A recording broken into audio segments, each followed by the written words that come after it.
안녕하세요. 코틀린의 프로그래밍 셋째 마당 2장의 세 번째 진행을 하고 있습니다. 그래서 이번에는 우리가 웹 서버의 데이터를 요청해서 가지고 오는 방법에 대해서 같이 살펴보도록 하겠습니다.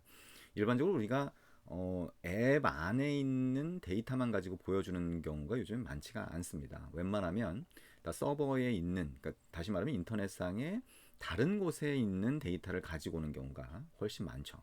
그래서 거기에서 데이터를 가지고 오거나 또는 그쪽으로 데이터를 보내거나 또는 다른 사람하고 데이터를 공유하는 경우가 훨씬 많아졌기 때문인데요.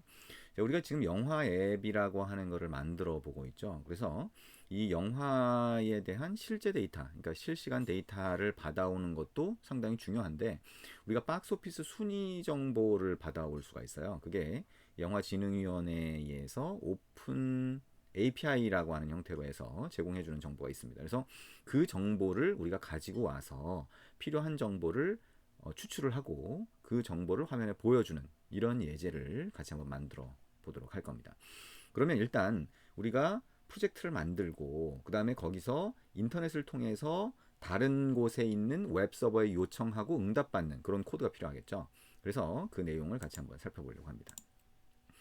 우리가 여기서 사용할 거는 이제 외부 라이브러리 중에서 이제 볼리라고 하는 걸 사용을 하려고 합니다. 우리가 기본적으로 저런 라이브러리를 사용하지 않으면 웹 서버에 요청을 하려고 그러면 HTTP라고 하는 거를 이용하는 뭐 보통 HTTP 프로토콜이라고 얘기를 하죠. 그래서 HTTP라고 하는 방식을 이용해서 어떤 표준 포맷이라고 할 수도 있는데 그걸 이용해서 요청하고 응답을 받아야 됩니다. 근데 그게 코드가 워낙 많다 보니까 라이브러리를 쓰게 되는 거죠. 그 중에 우리는 여기서는 이제 볼리라고 하는 걸 쓰는 거고요. 그 다음에 레트로핏이라든가 뭐 이런 다른 라이브러리를 사용할 수도 있습니다.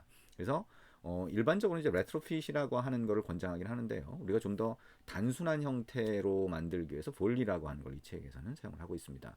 우리가 화면 레이아웃에 있는 버튼이나 이런 것들을 소스 파일에서 찾을 때 익스텐션스 플러그인 쓸 때도 우리가 가장 단순한 방법을 쓰기 위해서 지금 하는 거라고 했죠. 그래서 우리가 뷰 바인딩이나 데이터 바인딩 이런 방식을 좀 더 권장하긴 하는데 이 책에서는 가장 단순한 방법을 사용을 하고 있습니다. 나중에 우리가 필요하면 권장하고 있는 다른 방식에 대한 것도 같이 살펴볼 수가 있을 것 같습니다. 자, 그럼 볼리라고 하는 건 어떤 방식으로 웹서버 요청을 하는지 같이 한번 보도록 합니다. 그러면 여기 보면 자, 우리가 만약에 영화진흥위원회 같은 그런 오픈 API를 제공하는 웹서버가 있다라고 한다면 요청하고 응답을 받겠죠. 그러면 이 볼리에서는 요청 큐라고 하는 걸 제공합니다. 리퀘스트 큐라고 부를 수 있는데요. 그러면 이 큐라고 하는 게 알아서 요청하고 알아서 응답을 받아줘요. 그러면 우리가 할 거는 뭐냐? 요청 큐라고 하는 걸 만들어 놓고 이쪽에다가 요청 객체를 하나 만들어서 큐에 집어넣으면 됩니다. 그러면 알아서 요청하고 응답을 받은 다음에 응답 결과를 우리 쪽으로 던져주게 돼요. 그러면 그걸 가지고 화면에 표시만 하면 되는 거죠. 그래서 굉장히 단순한 형태로 우리가 처리할 수 있도록 해줍니다. 요즘에 만들어지는 웬만한 이제 프로그래밍 언어들은 이런 식으로 어떤 다른 웹 서버에 요청하고 응답받는 방식을 최대한 단순화 시켜줘요. 그래서 그게 복잡하지 않게 우리가 이렇게 요청하고 응답을 받을 수가 있습니다. 프로젝트를 한번 만들면서 같이 살펴보도록 할게요. 자, 여기 시작 화면에서 Create New Project 누르고요. 자, Next 누르고 자, 이름에서 자, 프로젝트 이름을 My Request라고 입력을 해볼게요. 패키지 이름에서는 my자를 삭제를 해서 좀 더 단순하게 만들고요. 자, 이렇게 하고 Finish 누르면 자, 새로운 프로젝트가 만들어지겠죠.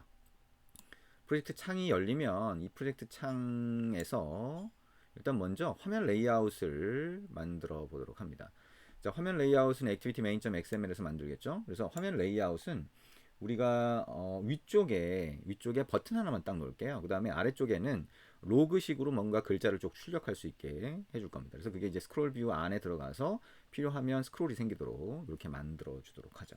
근데 우리가 이제 이 아까 얘기한 것처럼 볼리라고 하는 라이브러리를 쓸 거니까 볼리라고 하는 라이브러리를 사용할 수 있도록 build.gradle 안에다가 외부 라이브러리 추가를 해줘야 되겠죠. 그 다음에 manifest, android manifest.xml 파일에다가 인터넷이라고 하는 사용 권한을 추가를 해줘야 됩니다. 우리가 인터넷을 사용을 하겠다라고 하게 되면 그 권한을 기본적으로 추가를 해주게 됩니다.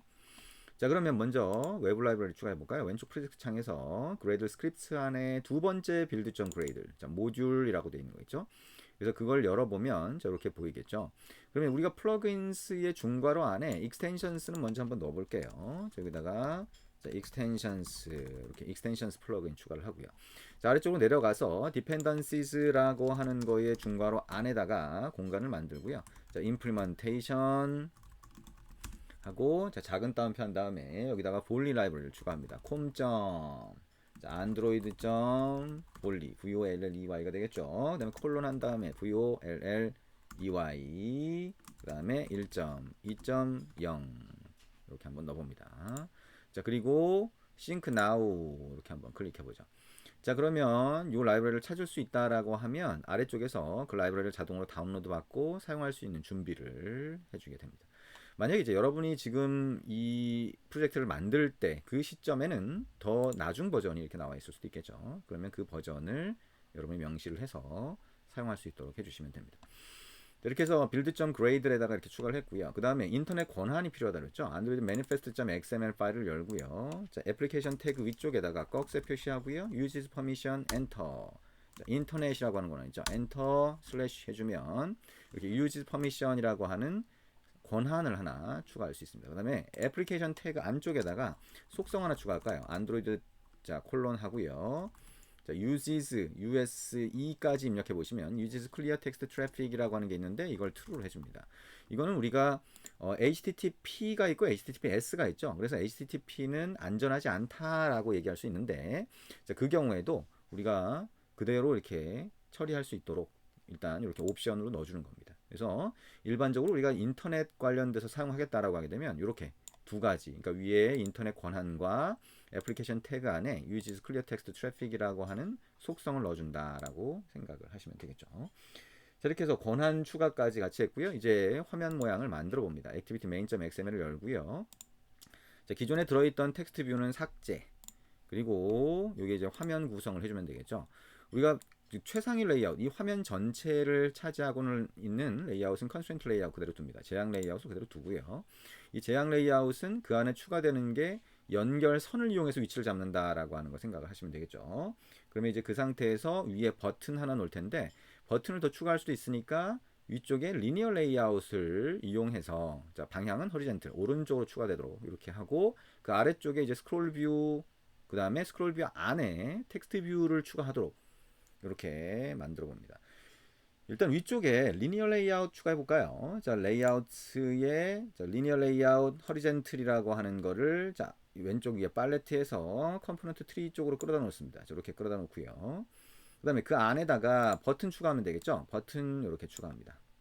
자, 리니어 레이아웃 안쪽에다가 버튼을 추가를 했고요.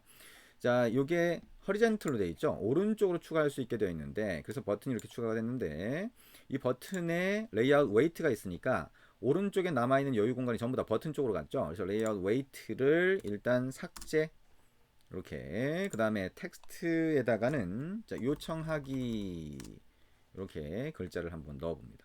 아이디는 일단 그냥 비소문자 버튼으로 되어 있네요. 그죠? 자, 우리 버튼을 담고 있는 리니어 레이아웃을 선택을 해보면 이거의 레이아웃 위드스와 하이트가 전부 다 매치 패런트로 되어 있죠. 그래서 화면 전체를 다 채우고 있습니다. 이거를 레이아웃 하이트라고 하는 거를 랩 컨텐트로 바꿔주면 자, 이런 모양을 만들게 되죠. 이제 리니어 레이아웃이 위쪽으로 붙도록 하겠다라고 하면 위에 연결점을 위쪽 벽으로 연결해 주고요. 연결선을 만들어 주면 되겠죠. 왼쪽하고 오른쪽 연결선을 연결하면 자, 이런 모양이 됩니다. 그리고 연결선만으로 위치를 잡으려면 자, 이 리니어 레이아웃의 레이아웃 위드스라고 하는 거는 0dp로 바꿔주면 되겠죠. 여기 선택할 수도 있고요. 입력을 할 수도 있습니다. 자, 그러면 이제 위쪽에 붙을 겁니다.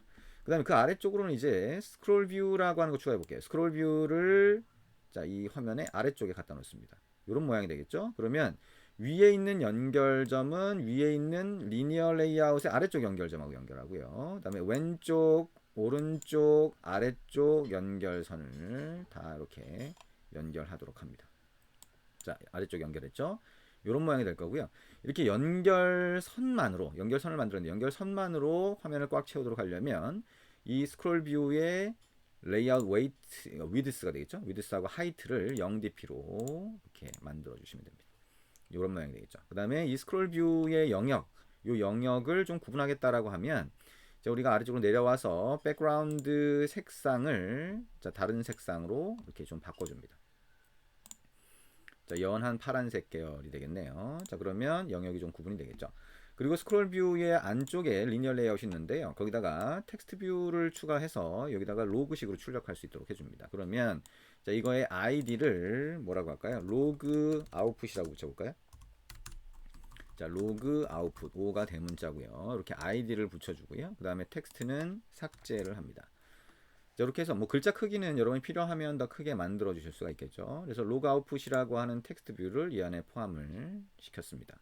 자, 이렇게 화면 레이아웃을 기본적인 모양으로 만들어 줄 수가 있습니다.